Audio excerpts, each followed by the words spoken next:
Doctor Vishakha Dalvi यांचं ठाण्यातील नौपाडा येथे तिसरे डेंटल क्लिनिक सुरू करण्यात आलंय।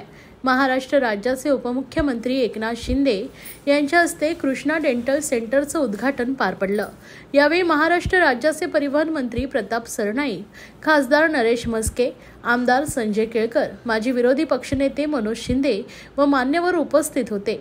डॉक्टर विशाखा दळवी यांचं हे नौपाडा येथे सुरू होणारं तिसरं डेंटल क्लिनिक आहे। या क्लिनिकमध्ये लहान मुलांपासून ते ज्येष्ठांपर्यंत सर्वांचे उपचार केले जात असल्याचं विशाखा दळवी यांनी सांगितलंय। मी डॉक्टर विशाखा राजेंद्र दळवी, मी डेंटल सर्जन आणि ओरल इम्प्लांटोलॉजिस्ट आहे। हेड डेंटिस्ट आणि हेड ऑफ डिपार्टमेंट आहे at White Lotus International hospital.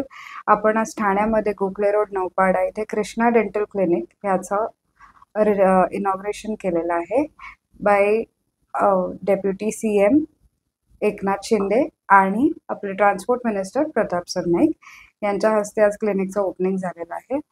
आपल्याकडे सगळ्या प्रकारचे डेंटल ट्रीटमेंट्स ची सर्व्हिस दिली जाते, स्टार्टिंग फ्रॉम रूट कॅनल, लहान मुलांच्या डेंटल ट्रीटमेंट्स पासून ओल्ड एज जे वयोवृद्ध माणसं आहेत त्यांच्यापर्यंत सगळ्या डेंटल ट्रीटमेंट्स कव्हर होतात। इम्प्लांट्स, अलायनर्स, फुल माउथ रिहॅब आपण असं सगळं कव्हर करतो।